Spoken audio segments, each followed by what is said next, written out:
1:09. Buenas noches, amigos. Me gustaría empezar este programa escuchando una historia, escuchando a una mujer. Esta noche vamos a adentrarnos en el espinoso asunto de las visiones.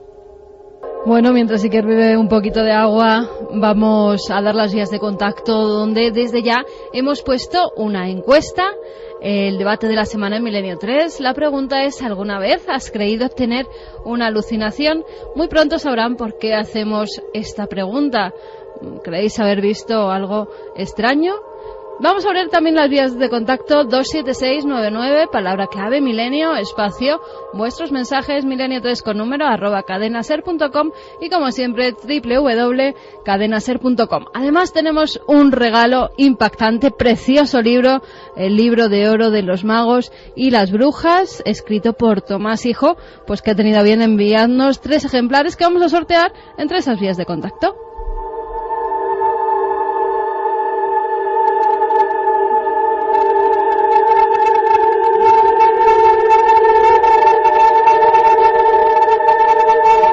Una y 11 minutos ahora, de verdad que no era ningún efecto extraño. Sigo con la voz un poco tomada, quizás porque esta historia no debe contarse, no lo sé, ya me quedo un poco inquieto, sinceramente, amigos. Nunca me ha ocurrido y es una simple casualidad. Quizá por la impresión que uno lleva dentro, sinceramente. Y la impresión es viva y es auténtica. Hemos podido hablar con una mujer, os lo decía, Alicia, una de tantas mujeres, hombres, que tienen experiencias extrañas. Y experiencias que les persiguen durante toda la vida. Esta misma semana se ha hecho público un estudio que explicaba o intentaba asegurar que las visiones tenían que ver con áreas del cerebro dañadas, epilepsia. Se han explicado grandes visiones de la historia de esa forma. ¿Todo se puede explicar así o no? Yo os pido disculpas, intentaré que mientras estéis escuchando a Alicia mi voz vuelva a la normalidad y no sea esta cosa gutural que tengo ahora, pero de verdad que merece la pena. Manteníamos la conversación hace un par de horas y justo llegaba este caso a nosotros precisamente planificando esta historia. Vamos a hacerlo con investigadores como siempre y con científicos, porque la ciencia también tendrá que decir algo. Aunque esto es tan crudo, tan real, tan increíble, Alicia ha perdido a su hija, lo hizo hace 5 años. Su hija fue arrollada por el tren. Esto le da una dimensión a la historia tremenda, pero es que antes empezaron las visiones proféticas. Hay gente que sufre todo esto y que no puede contarlo, que nadie les cree. Esta historia de Alicia es también un poco homenaje a todas las personas que tienen estos acontecimientos. Lo asombroso como investigadores es cuando esto se conjunta con otros casos prácticamente iguales, prácticamente idénticos. Vamos a escuchar a Alicia, son apenas 10 minutos, es la mejor entrada para esta noche, y luego ahondamos en las visiones. Carmen ha hecho ya la primera pregunta, y el sondeo interesa incluso a los científicos que están aquí con nosotros. ¿Alguna vez habéis tenido una visión, una alucinación compleja? ¿Qué porcentaje dará la encuesta? El 8 de diciembre de 2005, esta madre vio cómo moría su hija. Ha tenido bien contarnos su historia, y sobre todo pedía ayuda. Qué difícil, ¿verdad? Qué difícil dar consuelo a alguien. Escuchad la historia y sobre todo opinad. Hola, buenas noches. Alicia, todo empieza, tú nos escribías con una visión, con una aparición. Tú tienes 14 años, ¿nos puedes ir contando, por favor? Sí, mira, yo tenía entonces 14 años, ahora tengo 47, o sea que llevo pues 33 años exactos, que desde entonces tengo las visiones. Entonces, mira, esto sucede un día, estábamos jugando pues una panda de chicos, pues bueno, pues a lo normal que se juegan, pues unos se esconden, otros te buscan y así. Entonces nosotros estábamos cerca del cementerio, estaríamos como unos 100 metros del cementerio de aquí de donde yo vivo, y yo estoy de espaldas a una nave. Entonces yo noto como que hay algo que me hace girar la cabeza. Entonces, bueno, llega un momento en que giro la cabeza y lo que es en la esquina de la nave, pues veo, es que no sé ni cómo definirlo, bueno, veo algo que está suspendido en el aire, no está apoyado en el suelo y tiene mucha altura.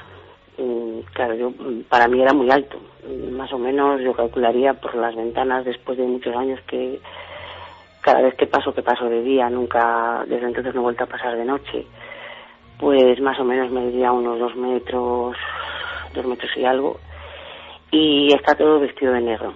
O sea, es todo negro, no tiene lo que es la fisonomía de un cuerpo humano, y no tiene facciones tampoco en la cara. Lo que sí que veo es que tiene 2 ojos rojos y un sombrero de copa que yo en su día no sabía ni lo que era.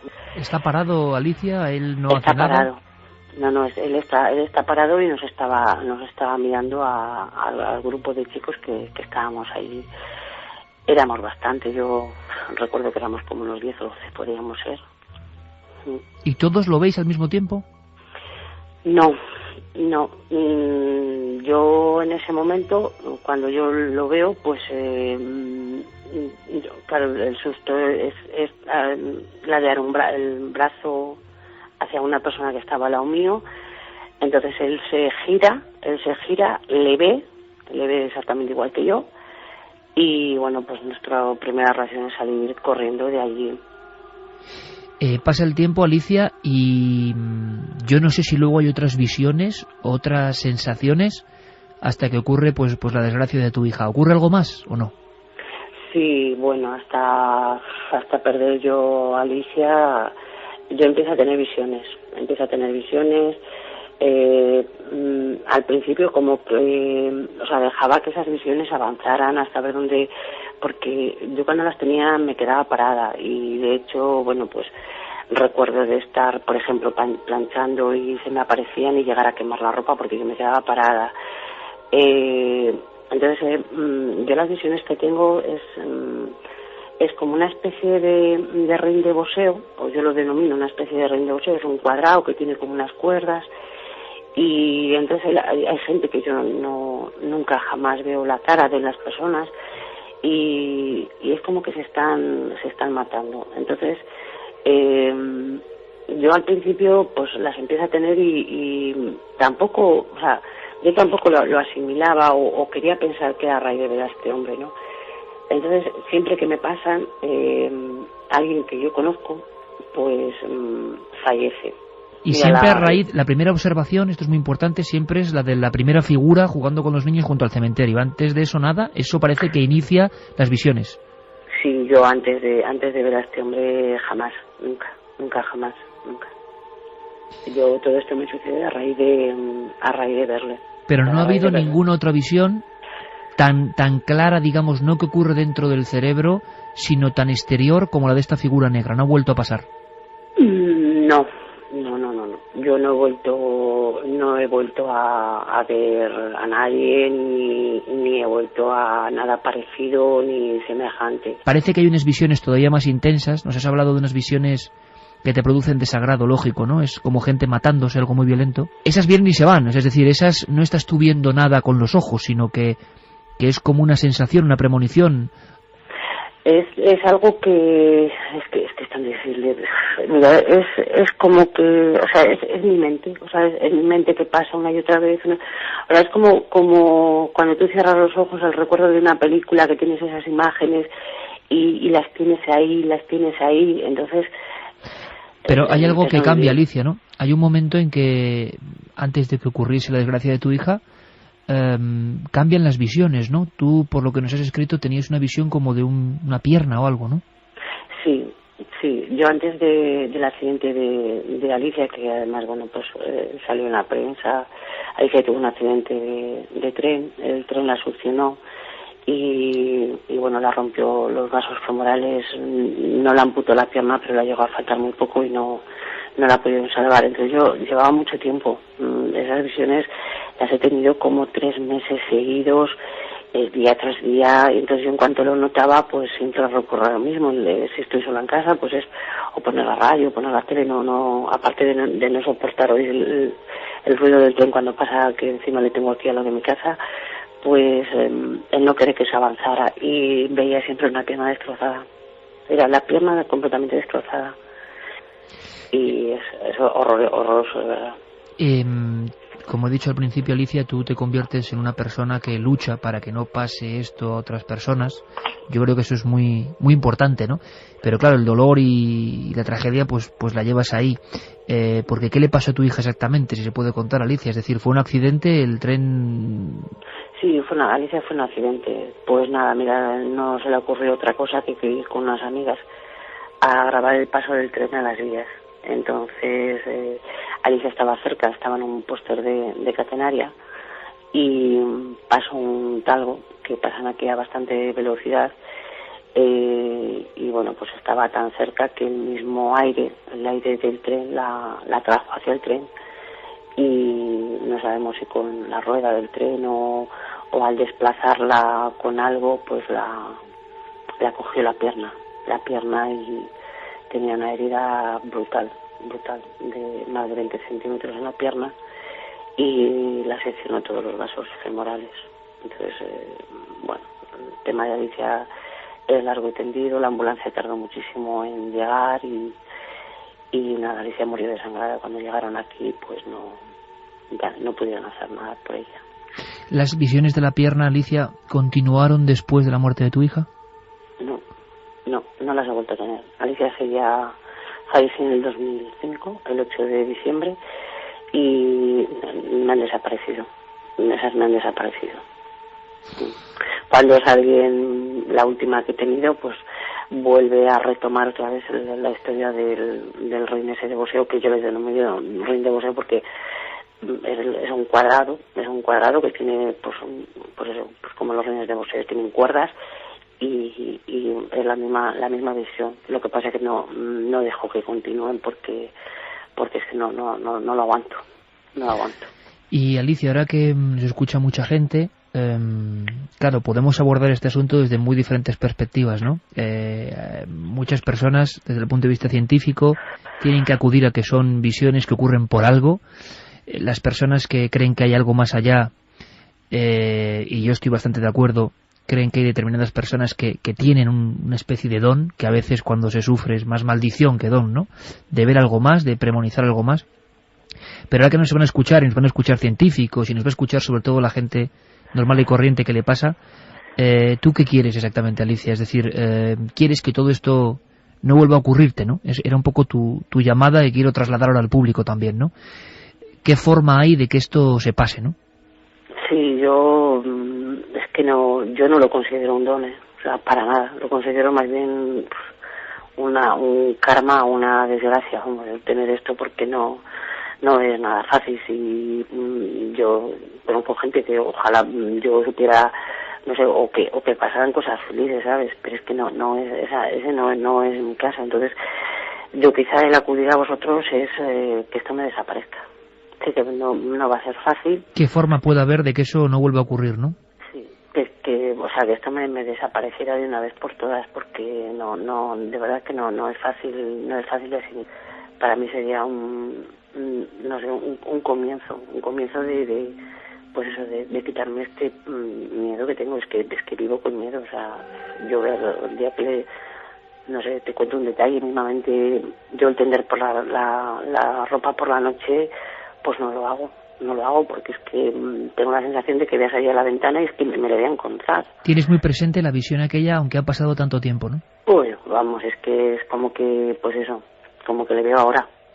Alicia, pues vamos a intentar que primero hay personas que le ha pasado lo mismo, también saber si ellos han podido superarlo, y por otro lado, yo te invito a que con especialistas, tanto del punto de vista más científico como del punto de vista de lo sensitivo, que a veces el resultado, siendo serio, claro, puede ser muy interesante, pues podamos ver, ¿no? Si podemos darte un poco de alivio, que es difícil en estos casos. Un abrazo muy fuerte, Alicia. Nada, a vosotros y muchísimas gracias. Nunca antes habías estado tan cerca de lo desconocido. Milenio 3. Cadena SER.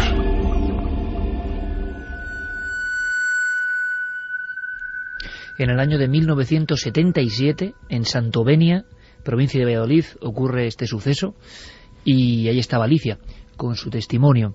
La sorpresa viene cuando, revisando nuestros archivos, comprobamos que hay otros casos, lo vais a escuchar, con la descripción idéntica de esta visión. Santiago Camacho, buenas noches, compañero. Buenas noches, Iker. Javier, buenas noches. Muy buenas noches, Iker. Voy a ver si la voz me da tiempo y fuerzas para acabar estas 3 horas. Si no, estoy bien flanqueado, desde luego, por mis compañeros. Y tenemos con nosotros, y como siempre es un honor, a Manuel Martín Loeches, director del área de neurociencia cognitiva, Instituto Carlos III, perteneciente a la Complutense. Esta vez lo he dicho bien, ¿verdad, sí, Manuel? Gracias por estar aquí, como siempre, para ilustrarnos. Gracias a ti por haberme invitado. ¿Cuál puede ser para un científico la primera reacción ante esto, ¿no? Primero esa descripción tan absurda, compartida con otros niños al parecer, y que luego se repite constantemente y llega a atormentar la vida de una persona. Hay una visión inicial que ella ve fuera de su mente, que está ahí, y luego lo que ocurre con la desgracia, ¿no? ¿Qué son estas visiones? Hombre, los científicos siempre tenemos la tendencia de ser muy escépticos con muchas cosas. Quiero decir, si se puede explicar todo lo que hemos oído de alguna manera, digamos así, razonable, siempre es lo que se prefiere, ¿no? Entonces, bueno, hay una serie de puntos hay que tratar, pues por ejemplo, esas visiones que dice esta mujer que veía de una pierna antes del accidente de su hija. ¿Realmente las veía antes del accidente o es una cosa que a posteriori ella piensa que las veía, ¿no? El cerebro puede incluso intercambiar los tiempos, es decir, que nosotros pensemos que algo ha ocurrido antes o después. Exactamente, puede perfectamente. Una desorientación en el tiempo es fácil. De hecho, toda nuestra memoria es siempre una reconstrucción, y en esa reconstrucción que hacemos de todos nuestros recuerdos siempre hay muchos elementos que se contaminan, que contaminan nuestros recuerdos. Es decir, cuando nosotros recordamos algo, no recordamos nunca la escena o el acontecimiento de manera exacta, sino que siempre metemos algo, contribuimos con algo de sucesos o acontecimientos que han ocurrido después. Y en este caso es fácil, puesto que esta mujer está pues como angustiada, vive una vida pues bastante angustiada, y con el accidente pues podría ser fácil que ella pensara que había visto esta pierna. No quiere decir que sea el caso, pero es lo primero que pensaría un científico. Y 30 años antes, Manuel, observa algo en plena noche. Hablaba de nave, tengo que aclarar que no es nave extraterrestre, cuidado, era nave de construcción, nave junto al cementerio, era un lugar, y aparece ese individuo que no toca el suelo, que tiene ese extraño sombrero de copa que lo hace entre medio absurdo o medio auténtico por el marchamo del absurdo, precisamente. Por ejemplo, a esas edades, pongámonos en el punto de vista ultracientífico para aprender un poco. No es que queramos verlo así o no, sino que sepamos un poco. ¿El cerebro puede tener visiones de esa complejidad a cortas edades? ¿Por qué? En principio, bueno, yo no sé cuál sería la razón en este caso, pero sí podría ser, por ejemplo, un pequeño foco epiléptico en zonas temporales o visuales. Hay que tener en cuenta que en el cerebro está toda la realidad. Todo lo que sabemos sobre el mundo está en el cerebro, y de hecho cuando percibimos, lo que hacemos no es recibir del mundo, sino reconstruir lo que recibimos del mundo, ¿no? Entonces, bueno, tú ten en cuenta, por ejemplo, que en experimentos de los años 50 realizados por el profesor Penfield, cuando se estimulaba el cerebro con unos pequeños electrodos, la gente escuchaba melodías enteras. Todos esos recuerdos están ahí almacenados. Basta con estimular una serie de neuronas que activan toda esa red que tiene que ver con el recuerdo para traer escenas complejas. Y esto puede ocurrir también con las escenas visuales. Se pueden reconstruir o construir por parte del propio cerebro escenas muy complejas y sin ningún problema. Digamos que sería explicable. Un pequeño foco epiléptico que sobreactiva cierta zona y tendríamos una explicación. De hecho, este caso podría ser de los que son bastante comunes, de tener estas alucinaciones visuales y además persistentes, que eso también es una pista que me da a mí, esta persistencia de las alucinaciones, y además el que sean visuales me da más la clave de que pudiera ser un pequeño foco epiléptico. Si lo es o no, se puede comprobar, si lo es decir, yo puedo coger a esta persona, meterla en una máquina de electroencefalografía y saber si tiene un foco epiléptico. Si se descarta esto, habría que buscar otras causas. Pues mira, Alicia nos pedía ayuda, y una forma de ayudarle de alguna manera es también, con un científico del prestigio de Manuel, una prueba científica, es decir, ver si en ese cerebro, en las coordenadas que podemos medir, hay algún tipo de anomalía o no. Sería una primera visión. Santi, Javier, Carmen, ¿qué os ha parecido? Bueno, yo creo que esta noche navegamos en esa frontera difícil, muy difícil, que separa los fenómenos o las visiones paranormales, digamos, de los problemas psiquiátricos o del mundo interior de nuestra mente. Siempre ha sido así, ha sido realmente muy difícil diagnosticar desde la noche de los tiempos quién tenía algún problema de índole cerebral o quién estaba teniendo una percepción que iba más allá de nuestros sentidos, y eso hace que este problema sea muy difícil de tratar y hay que hacerlo con mucho cuidado. Evidentemente, lo primero que tenemos que hacer en pleno siglo XXI es someternos quizá a uno de estos escáneres cerebrales y ver si hay algún tipo de problema fisiológico que pueda explicar esto. Y sobre eso hay corrientes, además, en estos últimos años de todo tipo. Un colega de nuestro invitado, de Manuel, pero en este caso canadiense, del que hablaremos seguro esta noche varias veces, que es Michael Persinger, que es un neurocientífico que ha trabajado mucho en el estímulo del lóbulo temporal izquierdo del cerebro, ha logrado inducir en cerebros sanos, simplemente con descargas de campos electromagnéticos, este tipo de visiones. Y además con características muy peculiares. Por ejemplo, el hecho de sentir una presencia, como Alicia, eso se ha inducido artificialmente con esos campos electromagnéticos, con un casco especial. Exacto. Que este hombre llamaba el casco de Dios, porque era capaz de crear ese tipo de sensaciones místicas. O el inducir, por ejemplo, la sensación de ingravidez, de estar como levitando. Aunque en este caso, Javier, parece que la visión era muy rotunda, no era sentirla, sino la visión primera, la que parece que abre la caja de Pandora. Antes de escuchar a Santi y a Carmen, una cosa que es importante. Yo prometía que ante lo absurdo de la visión que ve Alicia, que para ella cambia su vida, a partir de ese instante abre algo en su interior. Nosotros en el año 2004, ¿tú te acordarás, Carmen, de esto? Recibíamos la llamada en una noche que hablábamos de encuentros en la carretera, del hijo de un policía, y una visión. Quiero, por favor, Santi, muy atento, Manuel, muy atentos, para que veáis a veces, y no es el único, en las Urdes, el duende en Tiznao, mítico de las leyendas de allí, desde el siglo XVII y XVIII, se representa exactamente, ojo, sombrero, negrura, como ha hecho Alicia en ese pueblo de Valladolid, que lo ve con otros niños, por cierto. Y hay que decir que uno de los niños, la familia le pidió, por favor, que no comentase nada, que es que solo puedes ganarte problemas, ¿no? Pero había más testigos, claro, 2 más. Claro, pero aquí estamos hablando de cosas que quizá hay que separar. Es decir, una cosa es una visión de una persona, y en cuestiones como el duende en Tiznao estamos hablando de visiones de colectivos de personas. Y aquí en el primer caso, claro, de Alicia también hay más niños, ¿no? Hay gente que lo está viendo, pero que luego callan, tienen miedo. Escuchad, por favor, porque después de haber asistido, ¿no?, a esta visión de Alicia y su drama, y ojalá podamos ayudarla en representación de mucha gente que le pasa, ¿no?, y que no sabe dónde acudir. Esto ocurrió en el 2004. Escuchad, porque no hay que añadir más palabras. Ella, como cada día, iba a trabajar al Hospital Virgen del Puerto en Plasencia, y una noche viniendo, una noche fría y lluviosa, pasando el pueblo de Mirabel, llegando a esa curva, pues vio lo que le pareció un hombre todo vestido de negro y con un sombrero también, y parado mirando fijamente hacia la carretera, justo en el arcén, y mirándola a ella fijamente. Y bueno, esto volvió a ocurrir otra vez al día siguiente, y al siguiente día otra vez. Lo que pasa que ella llegó a casa muy asustada el tercer día, que estaba llorando, angustiada, con mucho miedo, que ya la había visto más veces, allí lloviendo y ahí parados, mirando. Y nada, cogió a mi padre, que es policía, y fueron otra vez al sitio, pero allí no había nada, no había nadie ni nada. También me dijo que tenía unos ojos grandes y que estaba allí quieto, lloviendo, un frío que hacía, y que la miraba, al pasar la miraba, y claro, pues ella muy asustada y eso, y muy preocupada. Y aquel día pues llegó, dijo eso, y cogieron el coche corriendo y fueron al sitio, pero nada, no había nada. Preguntaron por el pueblo que si alguien conocía, le contaron cómo era más o menos, pero nadie sabía nada.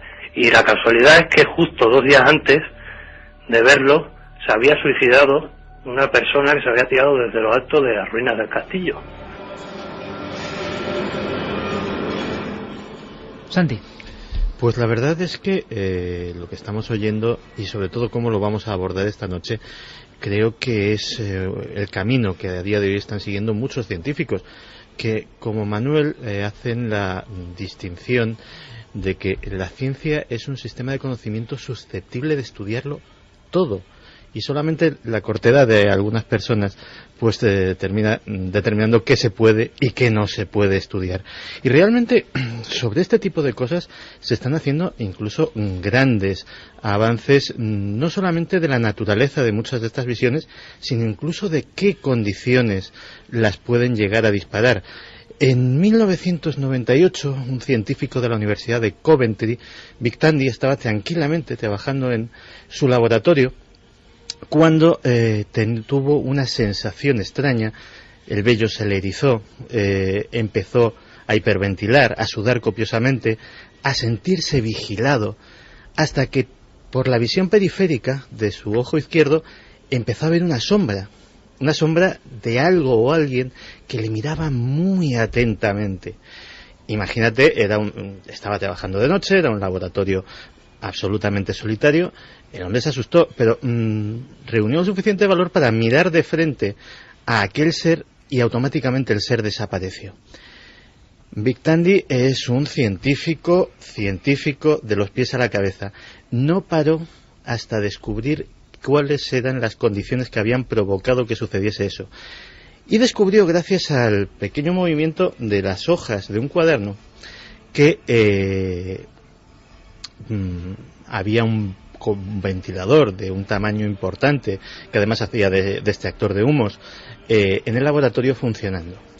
Y gracias a una serie de mediciones consiguió hacer un importante artículo que se publicó en varias revistas científicas sobre hasta qué punto los infrasonidos, sonidos de frecuencias muy bajas que no somos capaces de detectar, son potencialmente alteradores de nuestra percepción y de nuestros estados mentales. Es decir, esos infrasonidos pueden provocarnos estados alterados de conciencia y hacernos ver cosas que o bien no están o bien pertenecen a otro ámbito que el que normalmente vemos. Por cierto, ¿cómo va la encuesta, Carmen? Vamos a ver cómo va la encuesta. La pregunta era, ¿alguna vez has creído tener una alucinación?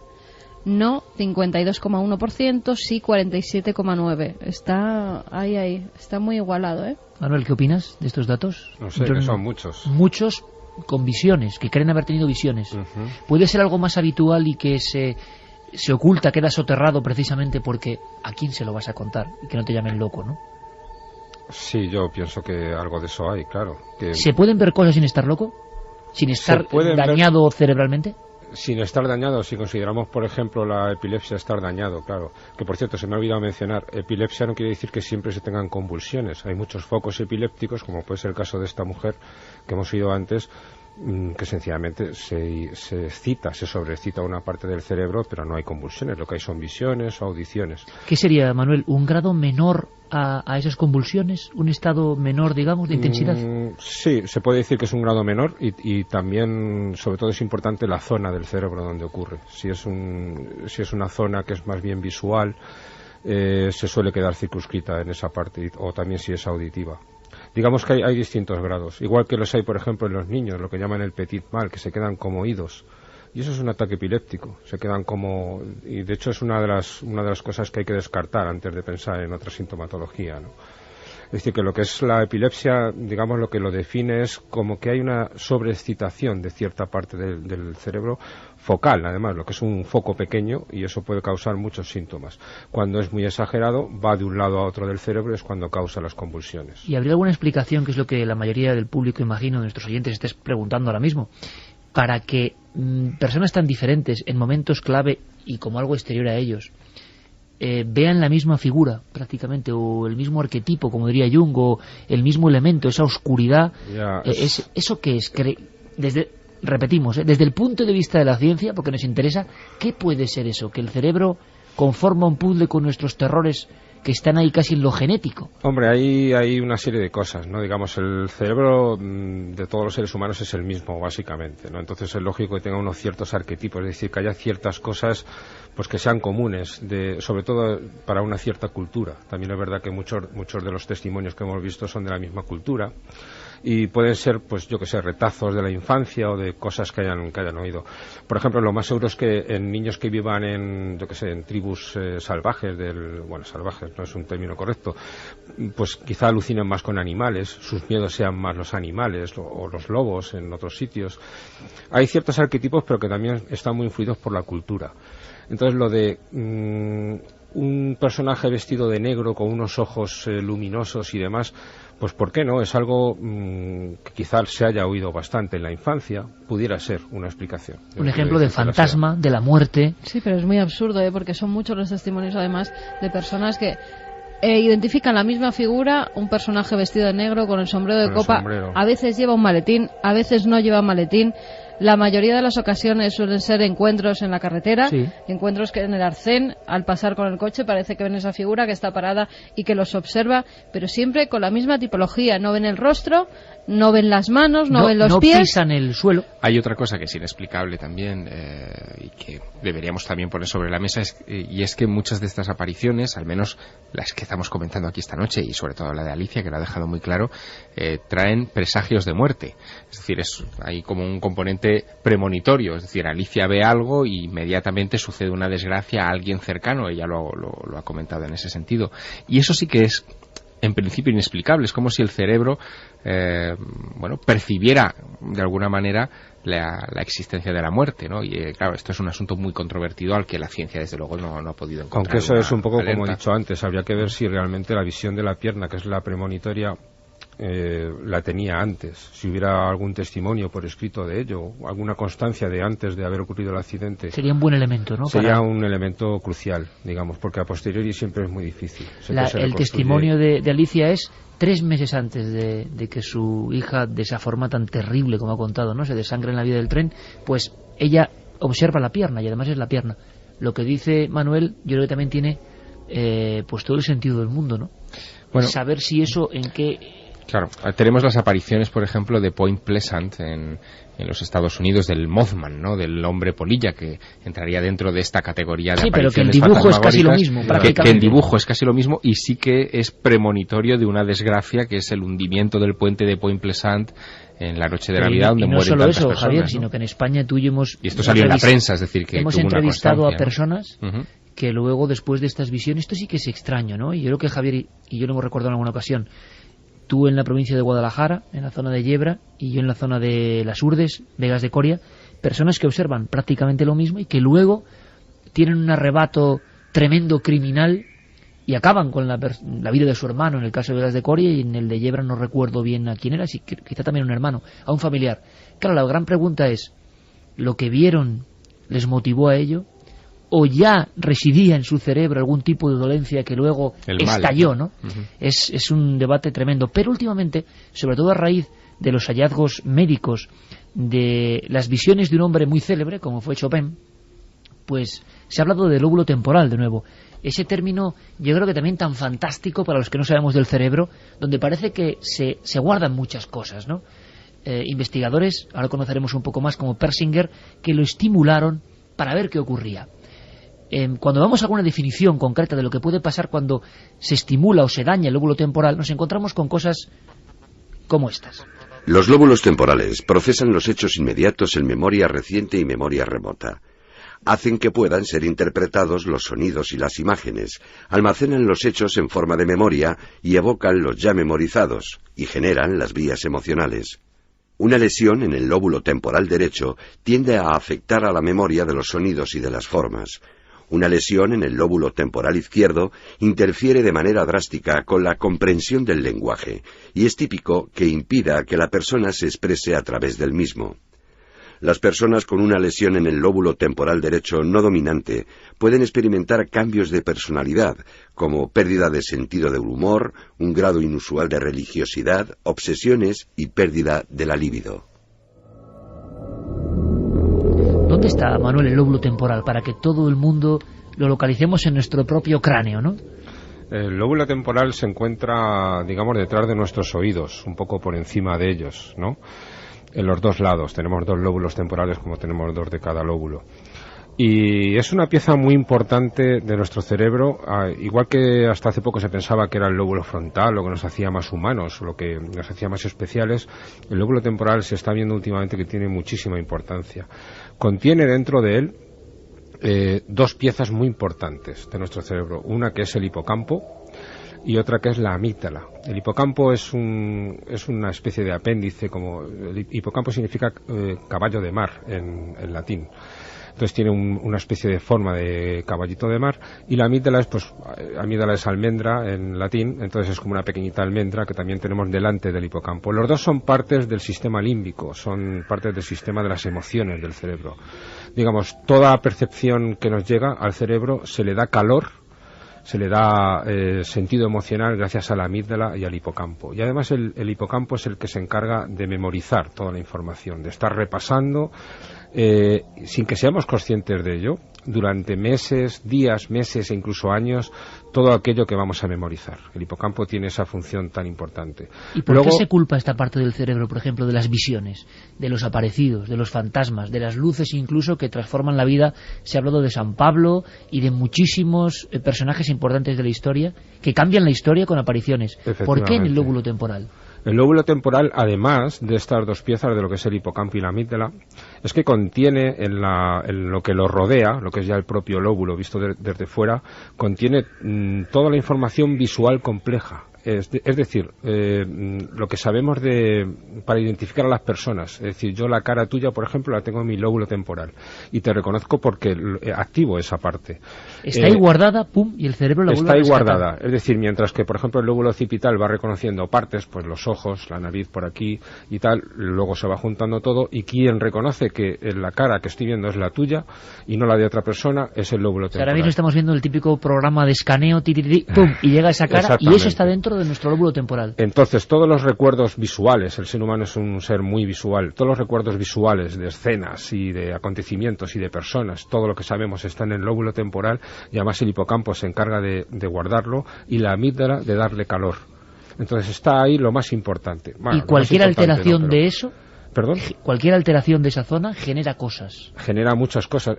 Sobre todo, muchos de los experimentos que hace Michael Pessinger tienen mucho que ver con la amígdala y con el hipocampo, esas dos zonas del cerebro emocional. Precisamente al ocasionar emociones intensas, las visiones que se generan no es porque se originen en esas dos zonas, sino en lo que les rodea, en el lóbulo temporal en sí, es decir, en las partes donde se guardan estas visiones. Entonces se generan emociones intensas y con ellas las visiones que las acompañan. Visiones que han cambiado la historia. Chopin es el último caso, el último expediente X. Carmen ha hablado con un doctor que ha puesto una teoría sobre la mesa y ha tenido un eco mundial en estos días. Hemos podido hablar con él y se lo agradecemos. ¿Pero qué contaba Chopin? Pues contaba cosas, apariciones, en Mallorca, por ejemplo, como estas. Una extraña aventura me ocurrió mientras yo estaba tocando mi sonata bemol para algunos amigos. Yo había tocado el scherzo allegro más o menos bien y estaba a punto de tocar el de marzo, cuando, de repente, vi salir de mi piano esas malditas criaturas que se me habían aparecido en una noche lúgubre en la Cartuja. Tuve que dejar por un tiempo la música para recuperarme.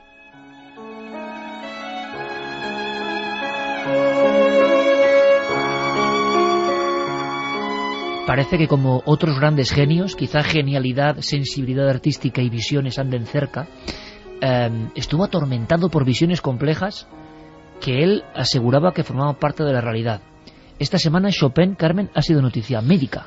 Noticia médica porque Manuel Vázquez Caruncho, que es médico en el complejo hospitalario Xeral-Cal de Lugo, es un melómano, así nos lo contaba, y nos decía que empezó a interesarse por la biografía de este gran compositor.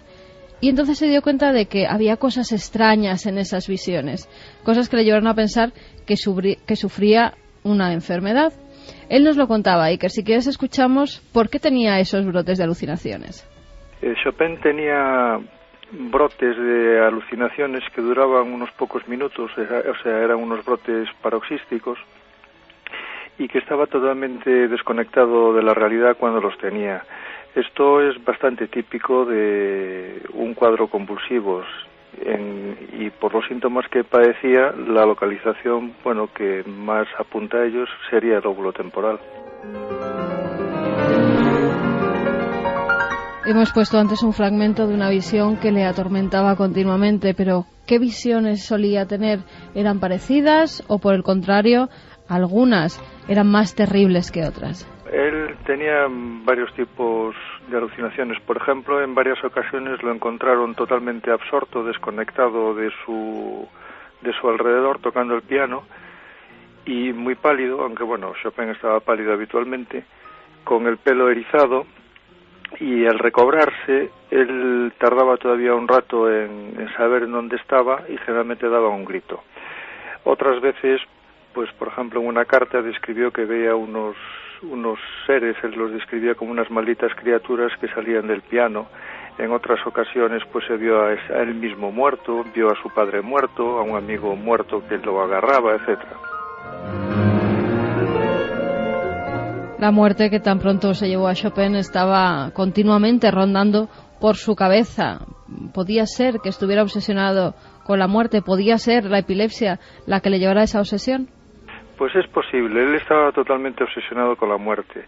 De todas maneras, bueno, tuvo una experiencia muy mala cuando su hermana Emilia se murió con apenas 14 años. Y eso lo había dejado muy impresionado.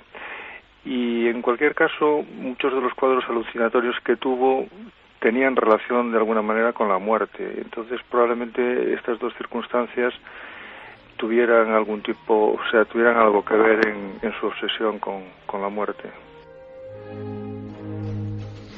En nuestro país, en Mallorca concretamente, que además esta misma semana ha habido también mucha polémica por esa celda en la que estuvo, no estuvo. Bueno, al parecer el piano que dicen que tocaba Chopin en Mallorca no lo pudo tocar porque ese piano es de mediados del siglo XIX. Chopin muere bastante antes y no estuvo en esa celda, estuvo en una que está al lado con su familia pasando unos meses en Mallorca. Durante esos meses en Mallorca él tiene una de esas alucinaciones más terribles y además hace después una composición que tiene que ver con ello. Nos lo cuenta el doctor Manuel Vázquez. En Mallorca describía eso, que veía fantasmas por todos lados, pero ahí tuvo un episodio alucinatorio muy famoso, que fue el que se relaciona con la composición del preludio en La gota de agua, en el que George Sand había salido con sus hijos a dar un paseo, era un día muy lluvioso, y él se encontraba muerto.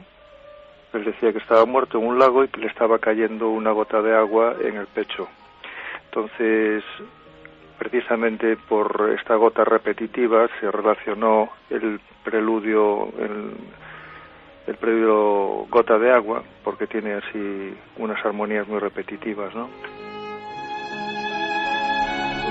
Mucha gente puede pensar, como ha ocurrido con otros grandes genios, que esas composiciones, esas visiones, composiciones magníficas que hacían ocasiones drogado, como mucha gente dice, de algunos pintores, de algunos músicos. Bueno, pues se lo teníamos que preguntar al doctor. ¿Tiene que ver el opio o el láudano que tomaba Chopin con alguna de esas alucinaciones? No, además Chopin empezó a tomar opio relativamente tarde en su vida y ya tenía síntomas antes de tomar el opio. Interesantísimo, además, amabilísimo el doctor. ¿Cuántas veces se achaca siempre a lo primero, ¿no? A que Edgar Allan Poe tomaba, que evidentemente tomaban muchos de estos artistas, pero es verdad que desde tiempo atrás se veían atenazados por la presencia de lo sobrenatural, de las visiones que, importante Manuel, no se distinguen del entorno. Muchos de estos genios, y hay una lista extensísima, casi todos los más geniales, también es curioso, más sensibles, hablan de visiones que les atormentan como si fueran parte de la realidad. ¿Cómo se puede explicar esto? ¿Hay cierta conexión entre alma sensible y que ve algo más, también dentro del cerebro a nivel físico? No necesariamente, pero sí es verdad que con bastante frecuencia hay mucha relación entre cerebros alterados, digámoslo así, y creatividad y capacidad para muchas cosas. Hay muchos genios que efectivamente tenían quizás estos pequeños focos epilépticos. En este caso, en el de Chopin, por lo que he estado escuchando, además, yo localizaría el foco epiléptico en torno a o dentro de la amígdala izquierda. Porque curiosamente, igual que mencionaba antes Javier, los experimentos de Persinger, que a mí es que son muy fascinantes, ciertamente. Lo son, desde luego. Hay mucha diferencia entre un hemisferio y otro. No es lo mismo estimular el izquierdo que el derecho. Y las de Chopin son alucinaciones muy tenebrosas. Él tenía miedo de ellas. Es decir, como que le asustaban, le angustiaban esas alucinaciones sobre la muerte y demás. Y eso es típico de la estimulación del hemisferio izquierdo. Cuando se estimula el derecho, la amígdala o el hipocampo del hemisferio derecho, las visiones son más de paz y de totalidad con el universo. Lo que acabo de decir me pone los pelos de punta, ¿eh? Bueno, es que dos es así. vertientes completamente distintas. Claro, piensa que hace unos años, en el año 96, si mal no recuerdo, el doctor Esteban García Albea, que es trabajaba entonces para el Hospital Universitario Príncipe de Asturias de Alcalá de Henares, era el jefe del servicio de neurología, publicó un libro que se titulaba Teresa de Jesús, una ilustre epiléptica, donde vinculaba muchas de sus descripciones literarias sobre lo que a ella le pasaba durante sus éxtasis místicos, durante sus trances místicos, con esa experiencia positiva, en este caso casi la contraria de Chopin, de ver una luz, de sentir una parálisis en el cuerpo, que era casi la continuación natural de aquello, y después el episodio, digamos, de la visión. Esa epilepsia ya está conceptuada, tiene un nombre también muy literario, es la epilepsia estática o de Dostoyevsky, porque Dostoyevsky tuvo muchas de esas visiones positivas y las plasmó, se las adjudicó al protagonista de una de sus novelas más famosas, que fue El idiota. Vamos a hacer una cosa. Por supuesto que aquí es la visión científica con nuestro querido amigo Manuel Martín Loeches, que es uno de los que más sabe del cerebro de este país, sin duda alguna. Pero no quiere decir que estemos de acuerdo ni no de acuerdo. Incluso el público tendrá su propia opinión. ¿Hay una realidad ajena a todo esto, fuera del cerebro? Podemos pensar perfectamente que sí. Y habrá quien piense que en absoluto. A mí me parece igual de misteriosa.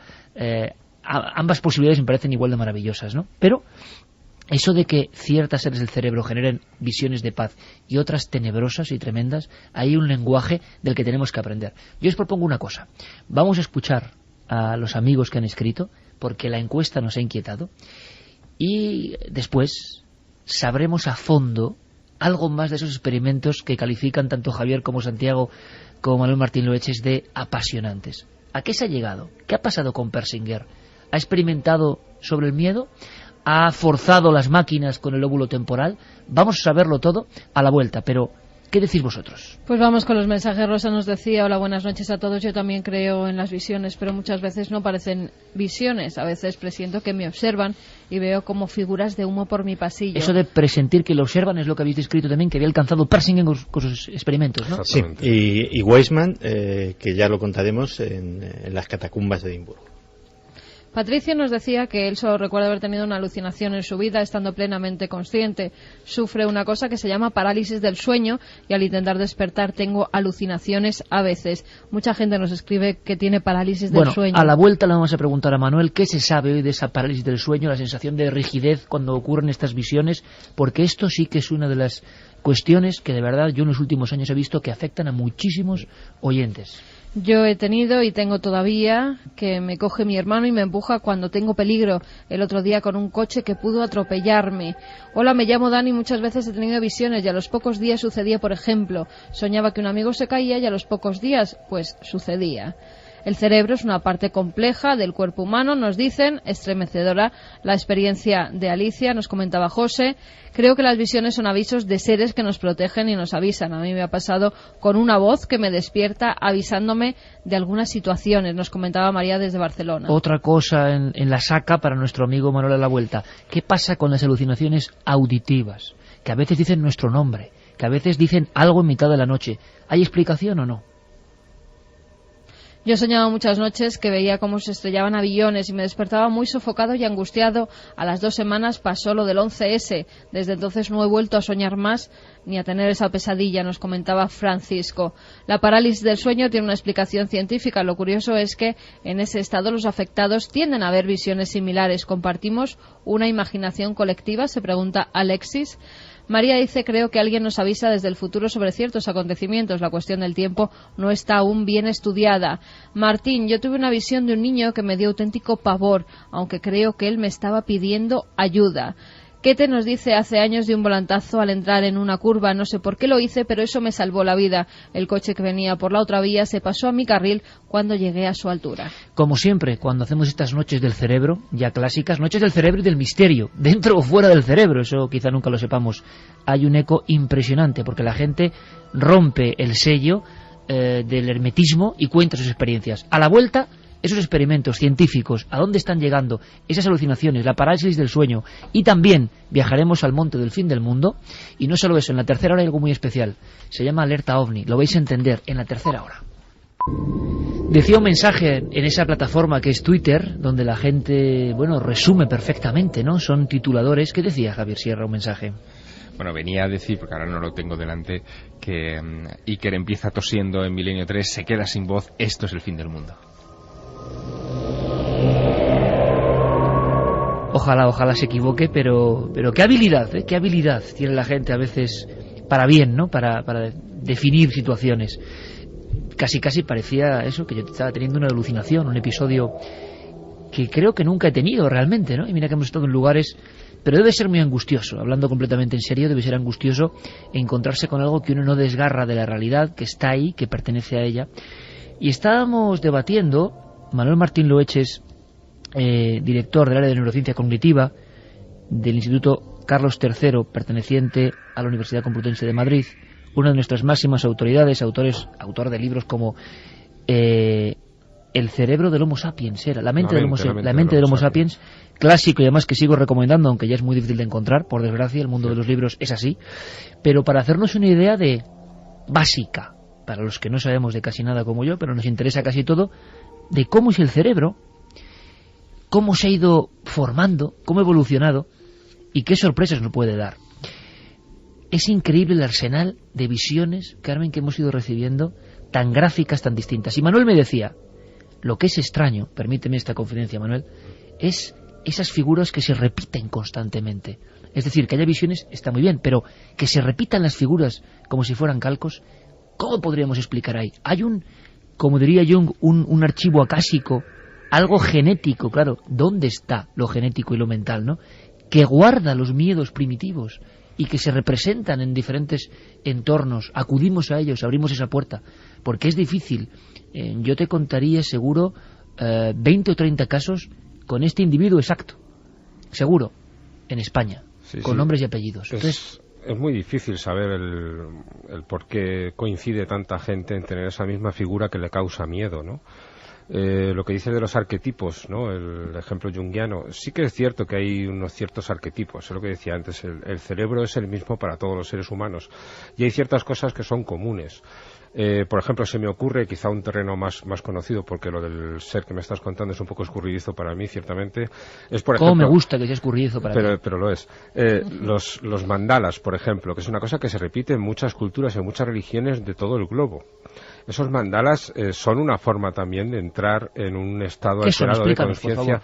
Digamos, esos diseños lineales que se entrecruzan y que van y vuelven de un lado para otro y que se emplean en ciertas culturas pues para contemplarlos y de alguna manera se va uno, se va de la realidad metiéndose en ese laberinto. Los laberintos que encontramos en Galicia, por ejemplo, en muchos sitios, tienen mucho que ver con eso, ¿no? Son unas formas de estimularse repetidamente para abstraerse de la realidad.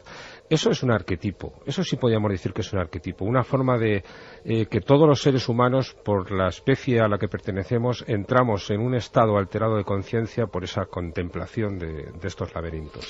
Santi y Javier, Carmen, ¿alguna vez habéis tenido episodio de parálisis del sueño o de visión? Porque yo creo que es algo que se repite en una cantidad inmensa de oyentes. Yo no, pero sí que me llama mucho la atención que sea una constante en mucha fenomenología extraña.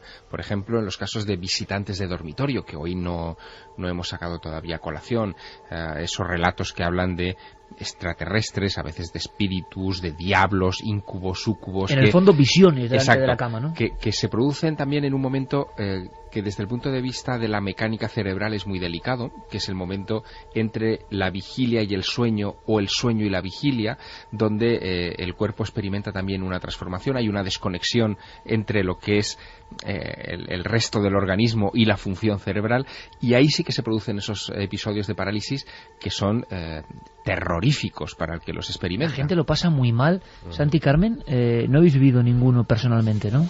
No, afortunadamente no, y debe de ser una experiencia espantosa, porque lo que sí, y supongo que... Es como un bloqueo, ¿no? Sí. Totalmente. Y como una presión en el pecho. Y lo que sí he tenido ocasión de experimentar, yo creo que prácticamente todos, eso es mucho más común, y ya de por sí es una de esas sensaciones que no se olvida. ¿Has intentado gritar en una pesadilla? Y no te sale la voz. Mira, es adecuado para hoy, Santi. Efectivamente. Ha sido mi inicio de programa, ¿no? Pues en una pesadilla, de esas en que intentas avisar a alguien, y entonces intentas articular. Y realmente cuando haces un esfuerzo sobrehumano es cuando gritas físicamente y eso te hace despertar.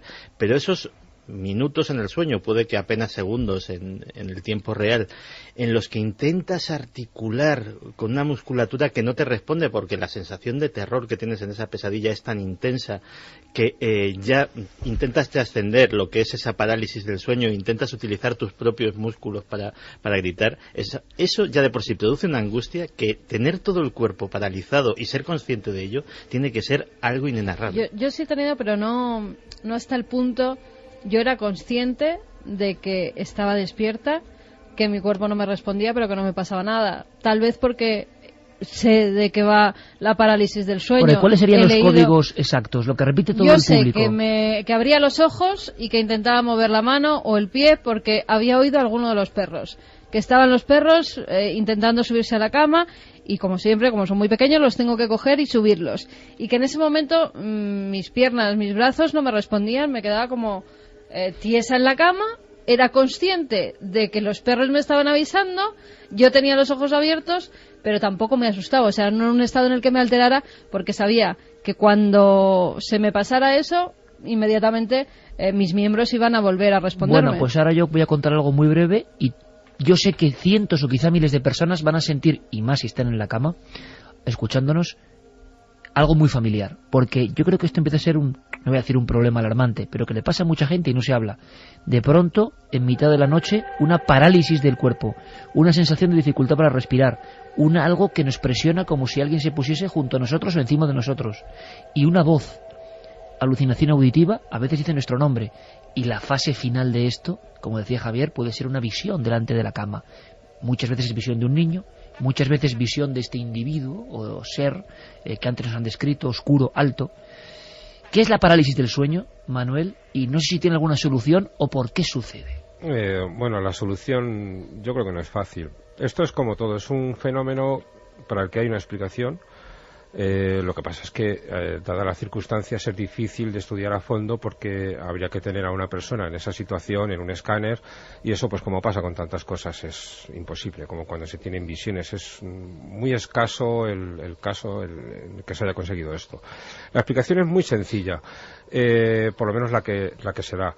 En el sueño hay varias etapas. Cuando uno empieza a dormirse, la primera etapa es un sueño ligero, luego va bajando, cada vez es más profundo el sueño, hasta que llega a lo que se llama el sueño paradójico. El sueño paradójico tiene el nombre precisamente porque es el sueño en el que nuestra mente está más activa, es cuando se sueña en colores, se sueña vivamente, vívidamente, además, como dicen en los manuales, y a la vez, de ahí la paradoja, el cuerpo está completamente inhibido, está completamente paralizado.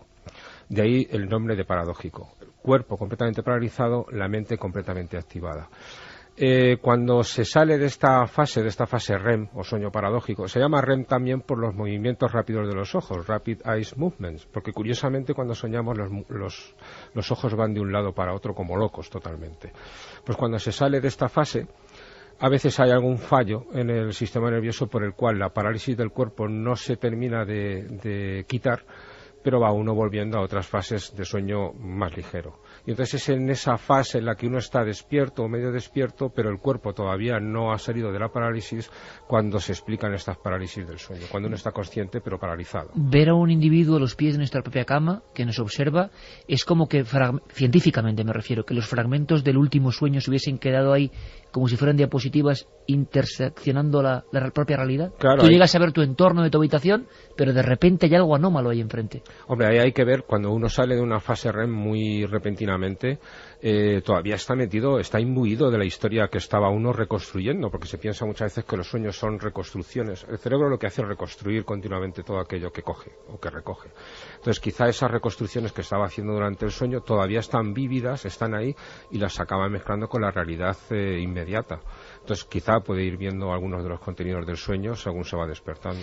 Experimentos de Persinger, de Weisman, Javier, Santi y por supuesto Manuel. Contarnos qué es lo que más os impresiona. Creo, Santi, que hay una historia incluso que tiene algunos sonidos de terror, de reproducir cierto terror o ciertas presencias, y es Weisman el que hace esto hace no muchos años. Sí, de hecho, nosotros contamos ya aquí en Milenio 3, justo cuando hablábamos a cuenta de la Cueva de la Luna, y contábamos cómo precisamente Richard Weisman había cogido a una de sus estudiantes de posgrado en psicología, una chica además por demás excepcionalmente racional, que se llamaba Susan Stevens, y la había dejado encerrada sin más compañía que una videocámara que tenía un objetivo de night shot para poder grabar en condiciones de poca luz, y la dejó a pasar una noche en aquellas catacumbas de Edimburgo, que no son más que, es un lugar ciertamente lúgubre, es el antiguo trazado de las calles de Edimburgo, que cuando hubo una reordenación urbanística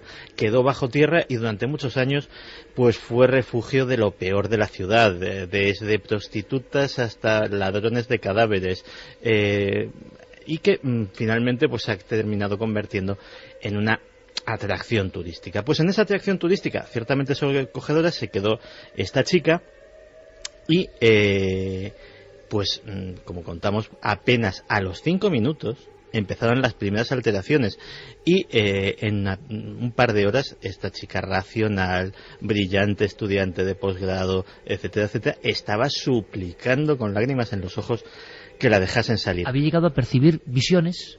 Había llegado a percibir visiones, respiraciones en su cuello, sonidos que un micrófono de control no captaba. Es decir, estaba monitorizado todo aquello, y ella oía pasos, oía roces, oía susurros que no estaban. Y claro, al doctor Weisman, que es un psicólogo, y casi parapsicólogo, digo casi porque es de una línea muy, muy, muy escéptica, pero es un individuo brillante que, por lo menos en contra de muchos escépticos que tenemos por aquí, pues intenta apoyar sus afirmaciones con experimentos. Pues se le ocurrió hacer un experimento costoso, pero realmente interesante. Es decir, ¿hasta qué punto el ambiente puede contribuir a alterar la mente para que veamos cosas que de otra forma no veríamos? Y el experimento brillante fue el siguiente: se coge a un grupo de control de X personas que bajan una por una, hacen un trayecto por las catacumbas de Edimburgo con un cuadernito, y van comentando sus impresiones. Luego otro grupo completamente diferente se le somete con un sistema de realidad virtual, un casco de visión en 3D, etcétera, etcétera, a una reproducción informática perfectamente fiel hasta el último milímetro de lo que serían esas catacumbas de Edimburgo, y se les hace un tour virtual en 3 dimensiones, también completamente aislados de sonido y sin más imagen que la que le da ese casco de realidad virtual.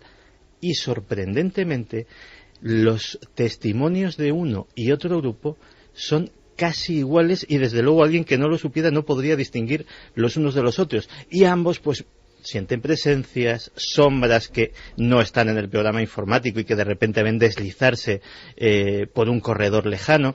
Es decir, cómo el ambiente muchas veces contribuye a que nuestra propia mente juegue con nosotros.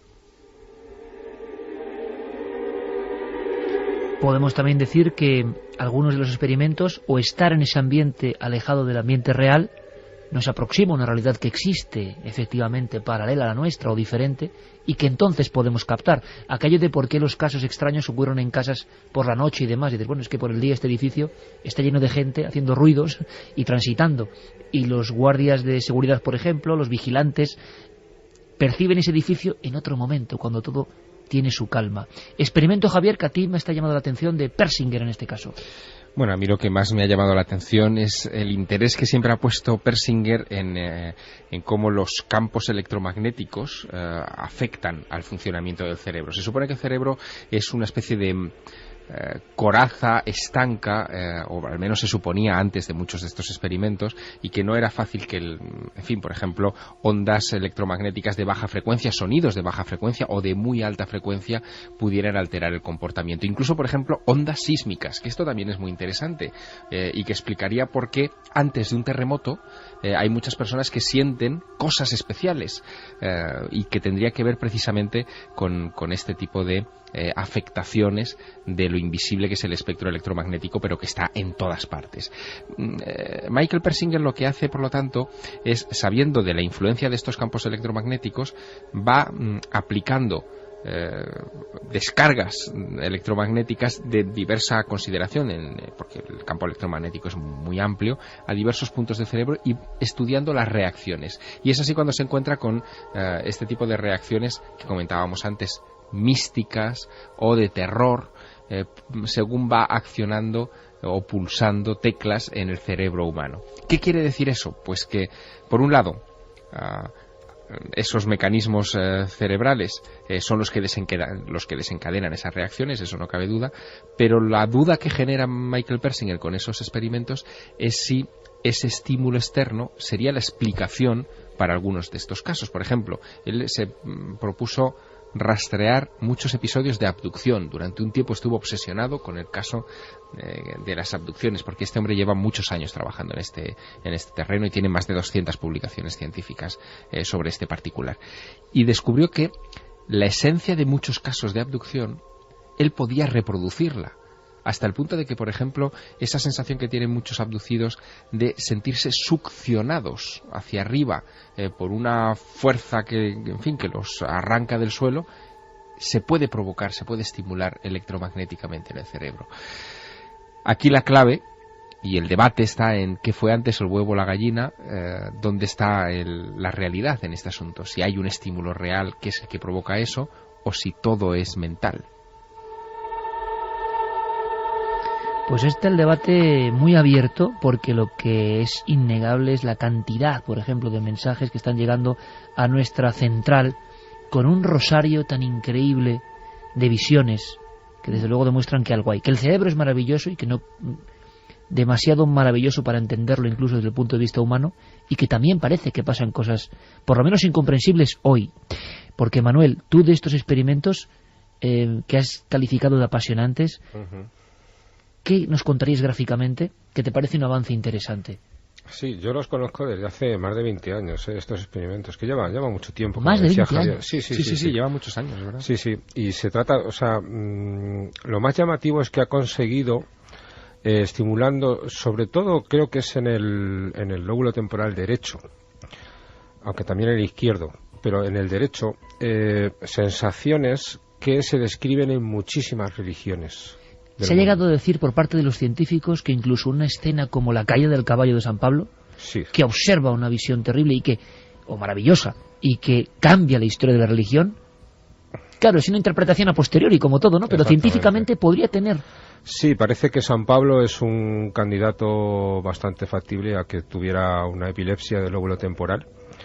Y no sabría decirte si derecha o izquierda, pero sí que muchos de sus síntomas tienen mucho que ver con eso. Por ejemplo, uno de ellos, que además se aplicaría incluso a Chopin, de alguna manera, es la hipergrafia. Es decir, muchos pacientes con epilepsia del lóbulo temporal tienden a escribir muchas hojas La música de alguna manera se escribe también, y Chopin podía tener algo de esto, pero por ejemplo Santa Teresa, que han mencionado antes, es un buen caso de ellos, y San Pablo también, todas sus epístolas, que son muchísimas, también lo consideran como un síntoma, como un ejemplo de esa hipergrafia de los epilépticos del lóbulo temporal. Que dentro de nuestros temas recuerda mucho a los casos de escritura automática. Estaba pensando exactamente lo mismo. Claro, o sea, de gente que de repente y que no sabe casi, no es consciente de lo que está escribiendo. Que creen canalizar una información pues de una entidad superior o lo que sea, y bueno, exactamente. Pues y eso luego, tendría que ver por ahí también. Y luego muchas de las visiones que tienen los sujetos de los experimentos de Persinger tienen mucho que ver con la sensación de que todo lo que les rodea y ellos mismos son la misma cosa, como si hubiera una continuidad. Y esto es algo que se describe en muchas religiones, es decir, como que el universo... Fundirse con el universo. Fundirse con Dios. La unidad cósmica. Claro, la unidad cósmica, exactamente. Sí. Pues esa sensación se puede ocasionar artificialmente con un campo magnético, que además es fácil de utilizar. Es una técnica, además, cada vez es más asequible y es fácil de aplicar. Se puede hacer sin que realmente... lo digo como ejemplo de que es un producto del cerebro, ¿no? Que no tenemos por qué estar unidos con el universo para que tengamos esa sensación. La podemos provocar, ¿no? Hace ya 24 años el doctor Michael Persinger sembró la polémica mundial con la publicación de un gran libro informe que en realidad estaba dirigido a la comunidad científica, pero que terminó salpicando también a otro tipo de comunidades, especialmente religiosas y filosóficas, que tiene un título que ya es suficientemente elocuente. Se publica en el año 87, Iker, atención, y se titulaba Bases neurofisiológicas de las creencias en Dios. No sin polémica.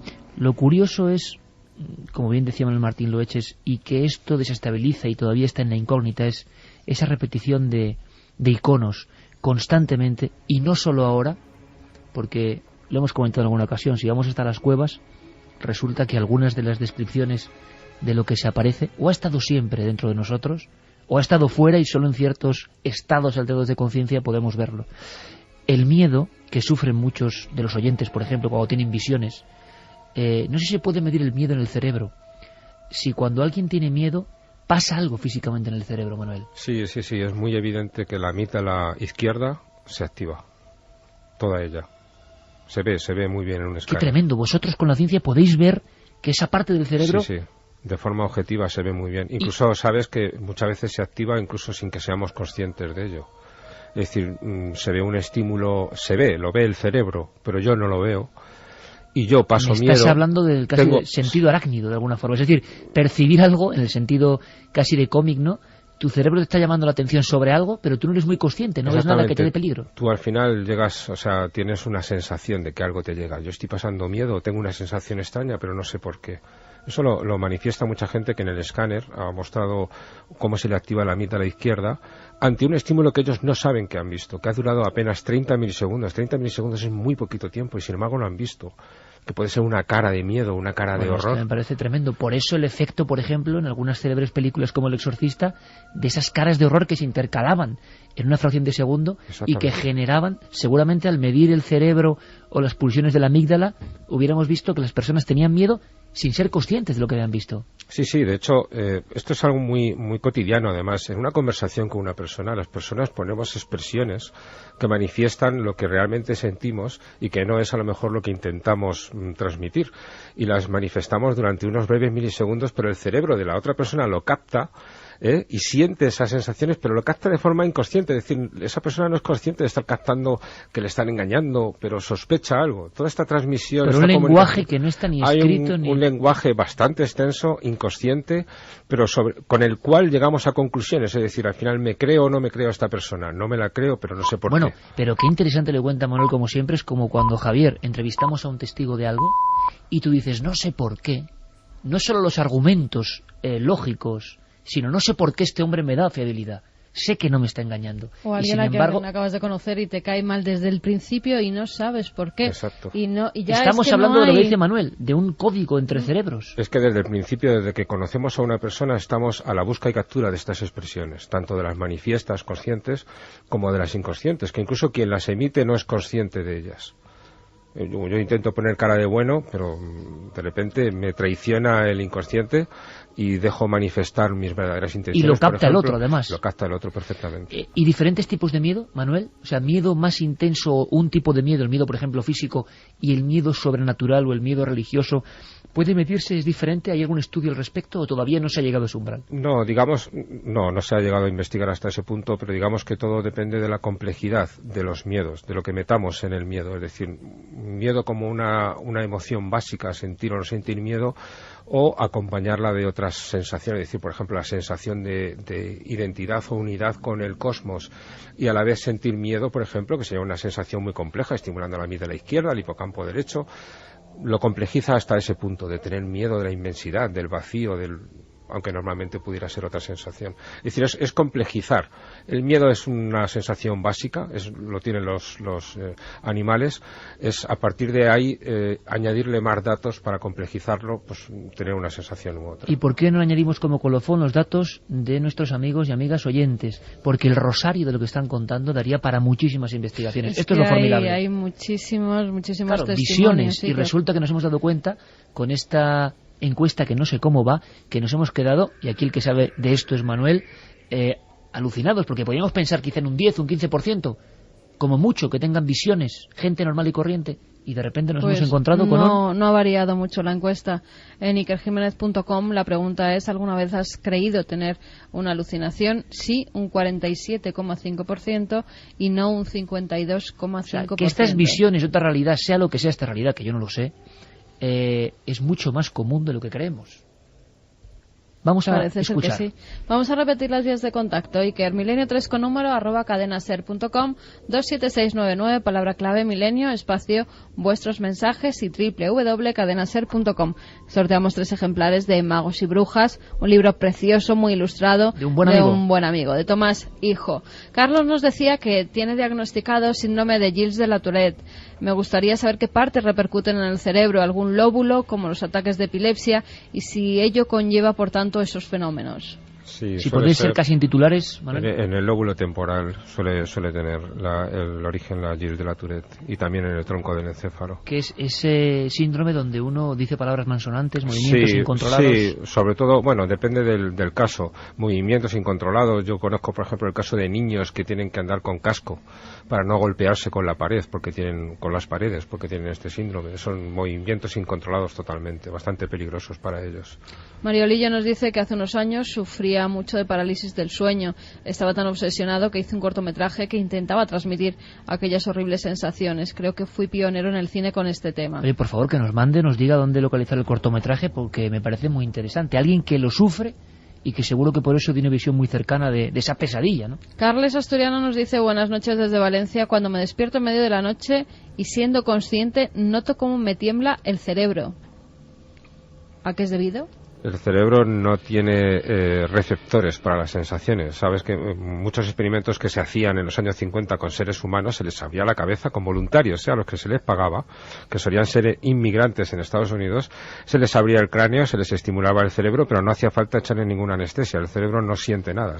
Están los casos de las trepanaciones en el mundo antiguo también, que sabemos positivamente por el crecimiento posterior del hueso que sobrevivieron. Claro, pero que en los 50, Javier, sobrecoge mucho más que en la época más antigua. Ahí se hacía con condiciones asépticas y tal, bien, o sea, no había ningún problema. Pero lo que quiero decir es que no se le echaba anestesia al cerebro, se le echaba a la piel. Se pinchaba o lo que sea directamente. Sin ningún problema, no se siente nada en el cerebro. Carlos desde Madrid nos decía: en abril del pasado año, al llegar a casa tras una cena en casa con unos amigos, sufrí una especie de ataque tumbado en la cama. Tuve convulsiones y movía las extremidades de forma inconsciente. Desde ahí pude ver al borde de la cama una figura sombría. Me asusté mucho cuando me percaté de que era yo mismo, aunque con un aspecto bastante desmejorado. Mi novia fue testigo del ataque. Al tener familiares con epilepsia, me realicé las pertinentes pruebas médicas, aunque el escáner y el electroencefalograma descartaron lesiones cerebrales y epilepsia. No sé qué pudo pasar esa noche, pero nunca se me va a olvidar esa visión de mí mismo. Qué terrible visión, por cierto, ¿no? ¿Es habitual, Manuel, personas que se ven como un doble? No es habitual en la epilepsia. Se puede dar, pero digamos es una de tantas posibilidades. A la hora de interpretar visiones, que pueda ser uno mismo, no es casual, digámoslo así. Mara está impactada, dice que no puede creer lo que acaba de oír, que su madre vio al hombre vestido de negro con sombrero cuando era pequeña y que también tenía visiones y perdió a su hermano desangrado por la femoral. Él tenía 17 años. O sea, un caso casi clavado al que nos contaba Alicia. Pues por favor que nos dé los datos. Carlos y Fermín se ponen de inmediato a recopilar porque, claro, esto habrá que investigarlo. Mariana Noelia nos dice: tengo una niña de 20 meses y a veces se despierta llorando o riendo y me señala la pared y dice: ahí, mami, ahí. ¿Verá algo que nosotros no vemos? Yo creo que de eso hay que hacer un programa, ¿estaréis de acuerdo conmigo? Sí, los niños. Amigos invisibles, visiones de niños, ¿no, Manuel? Sí, o sea, podríamos tener para 1 hora y media, ¿no? Pues sí, es bastante común en los niños los sueños de este tipo, sí. Hola, interesante el tema de hoy. Yo sufrí una neuropatía óptica bilateral hace 3 años. Casi me quedé ciego. Aún hoy veo sombras, luces de colores y flashes. No me acostumbro todavía. Me asusto. Nos contaba Andrés desde Plasencia. Luego todo el mundo de los daños realmente en el sistema óptico visual cerebral. Y eso sí provoca quizá visiones y sensaciones más complejas. Cuando hay un daño fuerte. En el caso de la neuropatía óptica, hombre, no es tan complejo. Lo que pasa es que, como ocurre con tantas cosas en el ser humano, lo complejizamos mucho, pues con estos miedos, el que me está pasando. Lo complicamos, quiero decir que no es que no sea complicado, pero que le añadimos muchas cosas, interpretaciones, miedos, terrores. Cuando tenía 11 años, estando yo solo en el salón de mi casa, vi cruzando el salón un hombre todo vestido de negro con capa y sombrero de copa, como lo habéis comentado en el programa de hoy. Nos dicen también, una vez regresando de madrugada a casa después de trabajar, fui viendo por el arcén y en el mismo sentido de la marcha que yo a un hombre trajeado y con una especie de jaula de pájaros o algo parecido en una de sus manos. O sea, que hay un arquetipo clarísimo, o por lo menos en este país, habría que investigar en otros, una figura que se representa en nuestros miedos. Esté dentro o fuera, yo hablaba de 30 casos, pero es que esta noche están saliendo otros tantos, ¿no? Nos dice también Antonio Manuel García: hace unos años iba con el coche, de repente salió de la cuneta un muchacho de unos 20 años sin camiseta y pantalón blanco, todo manchado de sangre. Paré el coche unos metros más adelante y el vehículo que me precedió también paró. Nos bajamos y no había nadie. Miramos y anduvimos y ni rastro de sangre. Pero el hombre del otro coche también lo vio. Era una recta de una carretera nacional de Sevilla. Todo eran campos cosechados y no había nada para esconderse en 2 kilómetros. Tuvimos una alucinación. Como siempre que acude aquí nuestro especialista en el cerebro científico, pero muy abierto a todo evidentemente, y planteamos cosas, se produce un shock, no sé si cerebral, si emocional, en los oyentes. Y nos cuentan un montón de cosas que yo lo agradezco. Primero porque hay un material interesante, segundo porque es difícil de contar. Pero la gran clave, como le pasaba a Alicia, es que por lo menos ella recuerda, y hay testimonios de otras personas que con ella ven la visión. No es una visión personal. Manuel, el caso sería mucho más complejo, más delicado y más digno de investigación cuando son varias personas, como este último caso, que en una carretera ven a ese chico ensangrentado. Cuando varias personas ven la misma alucinación, o incluso personas que no se conocen podrían llegar a contagiarse, científicamente hablo, esa alucinación. Hombre, el contagio de las alucinaciones parece que es bastante aceptable por la ciencia, es decir, que el ser humano está muy volcado a la realidad exterior, a lo que piensan los demás. Entonces es fácil que nos contagiemos cosas, miedos, terrores, visiones incluso. Es lo que dice la ciencia, ¿no?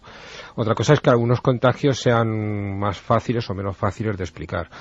Quiero decir, por ejemplo, el caso de Alicia, donde pues varios niños veían la misma visión, sí podría ser un caso relativamente fácil de explicar de lo que es un contagio de una visión, ¿no? Pero este caso de los 2 coches que van juntos, pero no van las personas en el mismo coche, es más difícil de explicar, que no quiere decir que sea imposible. Es decir, quién sabe si en un tramo de la carretera no había un búho, vamos a decirlo así, cuyos ojos se vieran brillantes e hiciera aparecer algo, y luego en la conversación saliera y llegaran a la misma conclusión. Pues era una persona ensangrentada, cuando a lo mejor uno de ellos, sobre el terreno, ya digo, pues vio una cosa y el otro lo interpretó como una persona ensangrentada y acabaron pues confluyendo. No lo sé, cada caso es un mundo, digámoslo así, ¿no? Hay casos más difíciles de explicar y este puede ser uno de ellos. Desde luego, Manuel Martín Loeches, que lo estaba escuchando ahora y a mí me parece, me vas a entender, un personaje muy, muy utilizable en una novela, Javier, ¿verdad? Desde luego. Alguien valiente, porque yo creo que en este país no lo hacen mucho, qué apasionante, qué juego daría la investigación del cerebro, estar tocando ese umbral, estar analizando los datos. A mí me parece apasionante, Manuel, creo que al público también, evidentemente, aprendemos mucho contigo, que cada uno piense lo que quiera, y yo te emplazo a un siguiente programa sobre niños. ¿Te parece? Estupendo. Universo niños, porque sé que hay padres que realmente están... Hombre, es inquietante cuando el niño se ríe y mira una esquina y habla de su amigo. Bueno, además, yo he tenido uno hace 8 días. ¿Ah, sí? Sí. Enhorabuena, amigo. Enhorabuena, felicidades. Lo tengo muy reciente. Oye, pues analicemos todo y la próxima visita de Manuel Martín Loeches, un científico de excepción y un buen amigo de este programa, será para hablar de visiones de niños o visiones con niños o lo que le pasa a los niños, que yo creo que es un mundo fantástico. Abriremos también esa caja de Pandora. Como siempre, con admiración, amigo. Gracias por estar aquí. Muchas gracias. Felicidades. Gracias. Y enhorabuena, por supuesto. Gracias.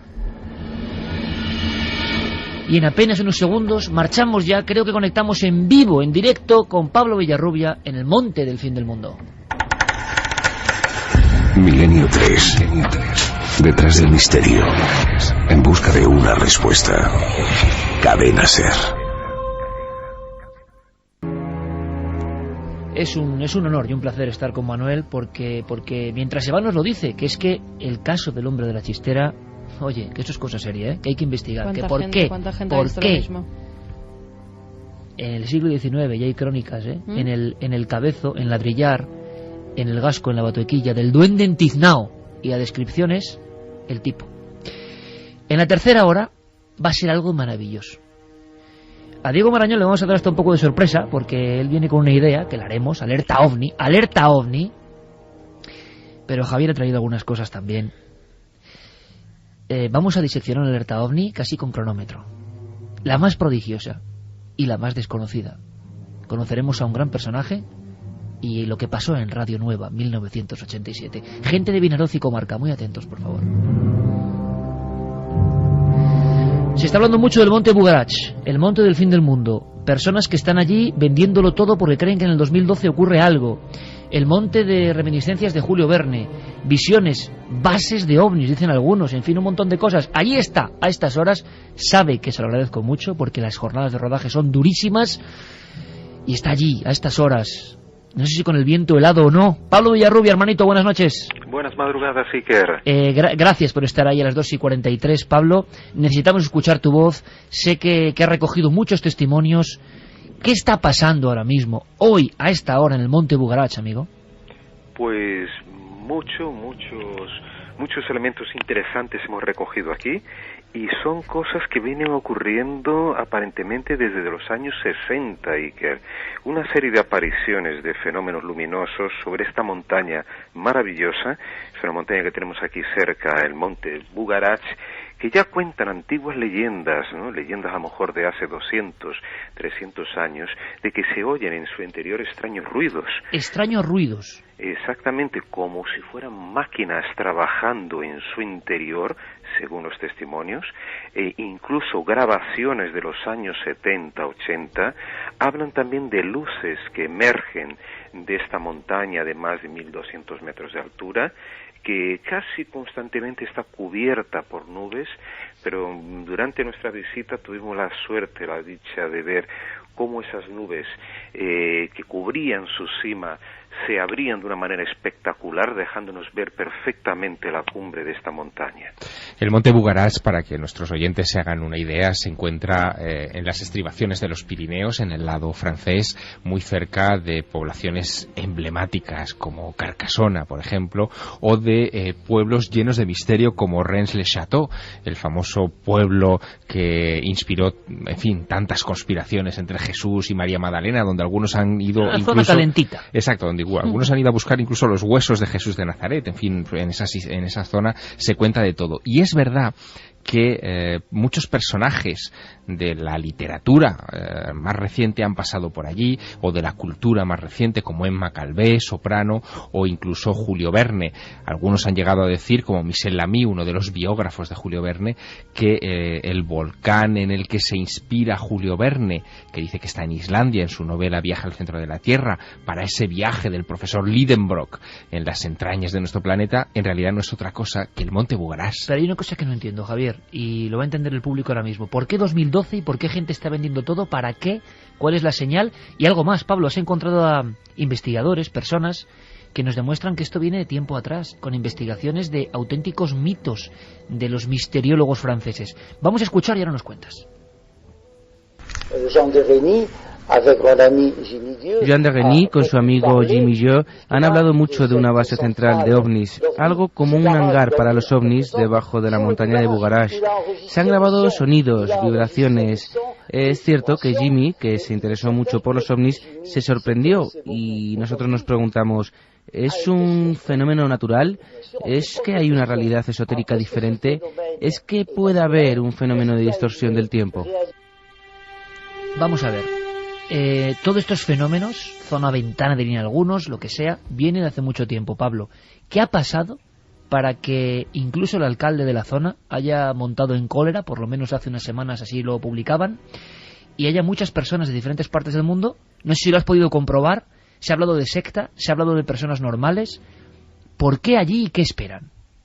Bueno, hay un poco de exageración por parte del alcalde, ¿no?, de esta localidad. Hay que decir que Bugarache, el pueblo, tiene menos de 200 habitantes. Más bien, posiblemente este hombre se asustó ante la petición de más de 10.000 personas de conseguir una plaza en algún hotel, en algún camping alrededor de Bugarache para el año 2012. ¿Me quieres decir que hubo 10.000 peticiones en ese lugar? De momento, ¿no? Yo creo que las quejas, ¿no?, de las que se hizo eco este alcalde y que fueron después repercutir en una prensa mundial, incluso en el New York Times y otros periódicos del mundo entero, van a surtir un efecto contrario a su deseo de no verse invadido, ¿no?, por tanta gente. Pues posiblemente ahora estos 10.000 pasen a ser 20.000 en los próximos días y en los próximos meses, ¿no? Pero Pablo, me estás contando que hay 20.000 personas o 10.000 personas que quieren un lugar más o menos desolado en un monte, junto a un monte. ¿Pero esto está organizado por algún tipo de movimiento sectario o es gente que ha llegado a esa conclusión? Porque, hombre, no sé, me parece insólito, ¿no? No, simplemente estamos hablando del efecto de la comunicación de masas, ¿sí, Iker? Porque de hecho hay una historia, en realidad hay dos historias en relación al Bugarache. Eso me enteré ahora, estos días, haciendo los reportajes, las entrevistas, recorriendo esta zona, hablando con Thierry Becourt, que es de la Asociación de la Bandera de la Paz, un estudioso, además de movimientos religiosos. Él me contaba que hay una historia que relaciona el Bugarache con una zona de salvación, incluso ya de época de Nostradamus. Nostradamus se interesó, él además nació muy cerca de esta región, ¿no? Se interesó mucho por la montaña Bugarache y la relacionó posiblemente con un lugar de salvación para el fin del mundo. Ya leyendas, o por lo menos en historias como estas de Nostradamus. Sin embargo, hay otra versión más actual, más reciente, que también circula en Internet, que sería justamente lo contrario, que el Bugarache sería una zona que sería destruida, si no en 2012, en alguna fecha más o menos cercana o posterior, por una especie de terremoto que arrasaría toda esta zona. Entonces estamos hablando de dos cosas totalmente incongruentes, ¿no? Dos opiniones o dos teorías o dos leyendas, ¿no?, relacionadas a este lugar. Y hay un detalle curioso, y que también que la gente habla, no sabemos si es verdad o no, que Steven Spielberg, ¿no?, se inspiró en la montaña, en esa gran cantidad de leyendas que hay sobre Bugarache, para hacer su famosa película Encuentros cercanos de tercer tipo. Encuentros, ¿no?, en la tercera fase. Bueno, eso es apócrifo. Eso se ha añadido ahora, ¿no, Javier? Eso es, vamos, total y absolutamente. Lo que ocurre es que la zona de la que estamos hablando es una zona que atrae a muchos apasionados del misterio. La propia población del entorno ha convertido el esoterismo y la creencia en lo sobrenatural y en todas estas historias en una fuente de atractivo turístico. Hasta hace poco no era un turismo, digamos que demasiado generoso, pero en los últimos años, entre el Código Da Vinci y otro tipo de historias, pues se ha ido incrementando poco a poco y han ido añadiendo leyenda a la leyenda. Yo creo que ahí la gran tarea que tienes, Pablo, es discernir una cosa de la otra, ¿no? ¿Y qué te has encontrado, Pablo? Gente huidiza, gente extraña, gente haciendo cánticos, no sé, porque nos imaginamos eso, la paranoia también que existe en torno al 2012 y el fin del mundo. ¿Qué es a ti lo que más te ha llamado la atención sobre el terreno? Pues mira, hay que, bueno, justamente como dice Javier Sierra, que hay un poco o bastante exageración en algunos aspectos, ¿no?, relacionados a esta montaña, que fueron añadidos pues solamente con grupos de la nueva era. No digo que con mala voluntad. Las personas con las que he hablado estos días son personas que buscan el Bugarach especialmente como un sitio de meditación, un sitio para relajarse, buscar una concentración. O sea, se habla, por ejemplo, hay personas que buscan simplemente para hacer algún curso. Hay lugares, digamos, en hospedajes alrededor de la montaña en que puedes hacer un curso sobre meditación trascendental, sobre Saint-Germain y sobre una serie de personajes. Yo veo como un lugar... Es un monte esotérico por completo y con conciencia de ello. Sí, bueno, es que el lugar es espectacular, ¿verdad, Pablo? La montaña no está encadenada a otras, es como aislada, es como un peñón gigantesco, es muy expresiva, es de esos perfiles que realmente impactan y, bueno, en fin, no es de extrañar que atraiga a todo tipo de gente, claro. Exactamente, yo lo comparo un poco, ¿no, Javier? Y que al monte Shasta en Estados Unidos, que con el tiempo se fue transformando realmente en un reducto, ¿no?, que atrae místicos de todo el planeta, de todo tipo, y incluso allí se habla también de apariciones de Mont Saint-Germain, como aquí también se habla, hay una leyenda o por lo menos un personaje muy curioso que ha escrito varios libros sobre el Bugarach, que él confiesa haber estado cara a cara con el conde Saint-Germain y nada menos que hace 5 años, en 2005. Oye, ¿y gente extraña, tipología extraña, medio apocalíptica, te has encontrado, Pablo, por las inmediaciones o no? Fíjate que el otro día, estando muy cerquita de ella, a lo mejor 2, 3, 4 kilómetros de la montaña, en un lugar maravilloso llamado Domaine de la Sals, dominio de la sal, de los sales, me encuentro con un grupo de neo-hippies, ¿no?, que estaban acampados, que habían montado un campamento con cabañas, con tipis, y estas personas que serían consideradas como nómadas actuales, ¿no?, yo hablando con ellos, comentando, preguntando, me decían que estaban allí para buscar un modo de vida alternativo.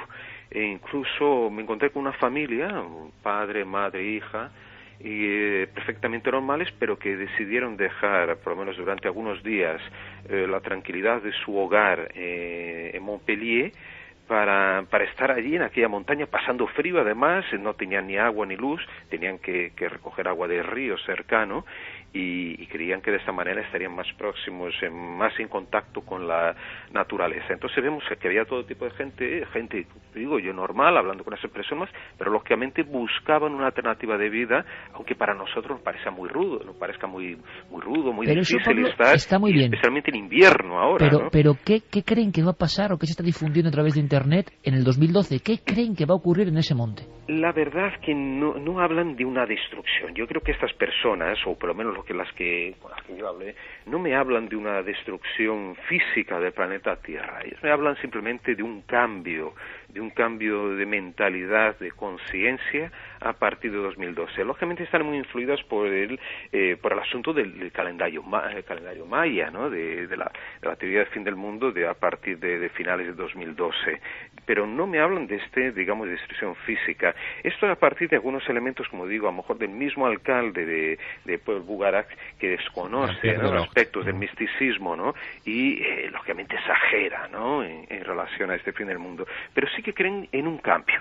Esas las personas de cambio, transformación del ser humano, quizás para mejor, según algunos de ellos, ¿no? Y hay que estar allí, en el monte del fin del mundo que se está diciendo, y que lo que hemos descubierto, y esto es importante, es que es un monte con pasado y genes absolutamente esotéricos. No un monte cualquiera, sino casi el peñón en una zona llenísima de leyendas y de historias. En el corazón del país cátaro, ahí es nada.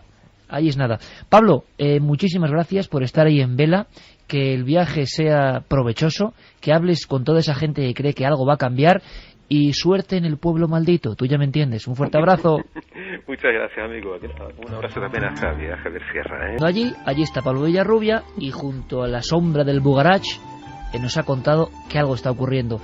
Lo que pasa es que estamos siendo invadidos. Hay que ir tomando lápiz y papel, y os agradezco de corazón, siempre facilidad que tenéis para entrar en contacto con nosotros y contarnos cosas que son difíciles de contar. Yo no hago más que pensar en Alicia, en la tragedia que sufrió, y qué demonios, es que puede que el cerebro explique algunas cosas, pero da la sensación desde el principio del tiempo que hay otras que quedan ahí fuera. Y cuando vosotros contáis que habéis visto al mismo ser, yo me estremezco, no sé qué es, pero desde luego no creo que sea una mentira colectiva. Quizás sí un miedo colectivo, un terror colectivo, y eso siempre es una gran interrogante.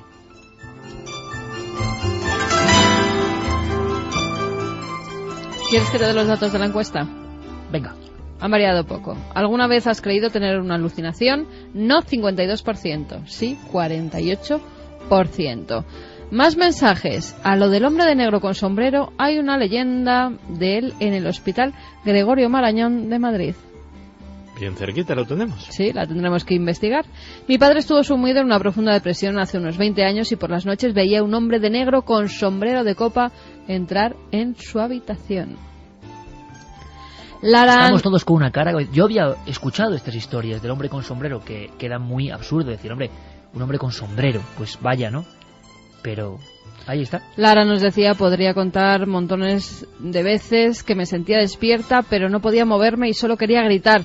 Eso fue lo peor de todo, querer gritar, no poder hacerlo. Me resulta espeluznante solo pensar en las veces en las que me ha pasado.